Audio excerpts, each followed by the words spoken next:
first met Alex, and I don't think he actually remembers this. Just after church one Sunday, I was planning a trip out east, and I had heard that there was this girl from the East Coast that had started going to church, so met with her, talked with her a little bit. He introduced himself as Alex. He's very friendly, and it's hard not to enjoy and remember a conversation with Alex. I don't remember her very much from that conversation, except she was really bubbly.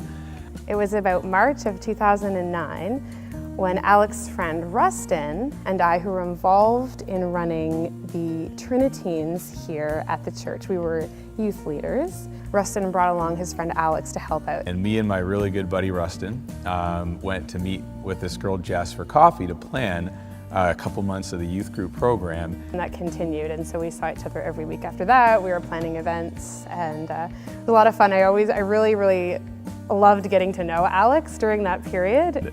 You know, my most distinct memory from the first maybe 3-4 weeks of getting to know her, here's this girl who is so excited about everything in the world that she was just the happiest person I ever met.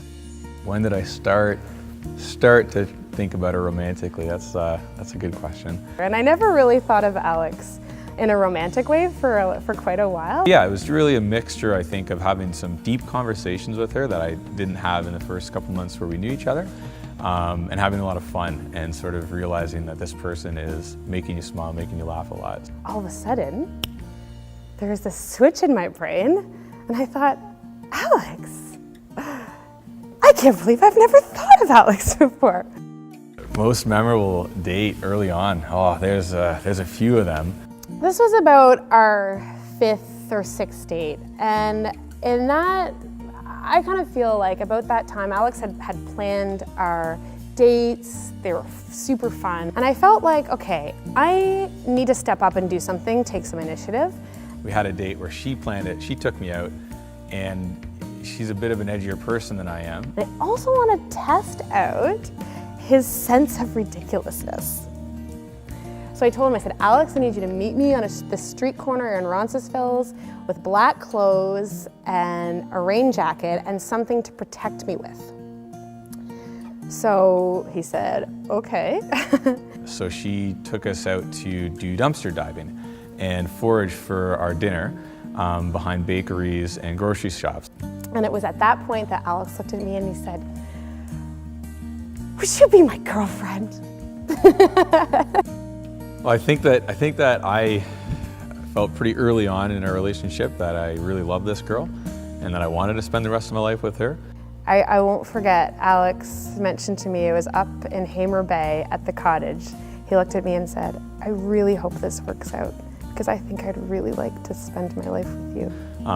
So it didn't take a year for that to really come to my mind or my heart.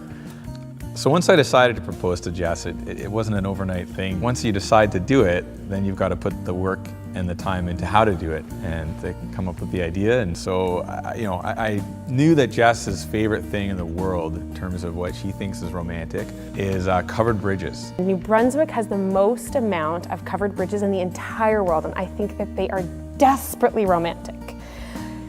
So Alex knows this, and he took me to this beautiful bridge I had never been to before, and he led me into the middle of the bridge, and it's a usable bridge, so people are walking through it, there's cars going by. I think she realized it was coming, but once the cars stopped going by and we were alone, I got down on one knee and asked the question. He said, Jess, you know, you've been an awesome girlfriend, and we've talked at length about our relationship and what we believe it to be, and we believe that the purpose of our relationship is to be a powerful force in our world for each other, for the world, for others, and for God.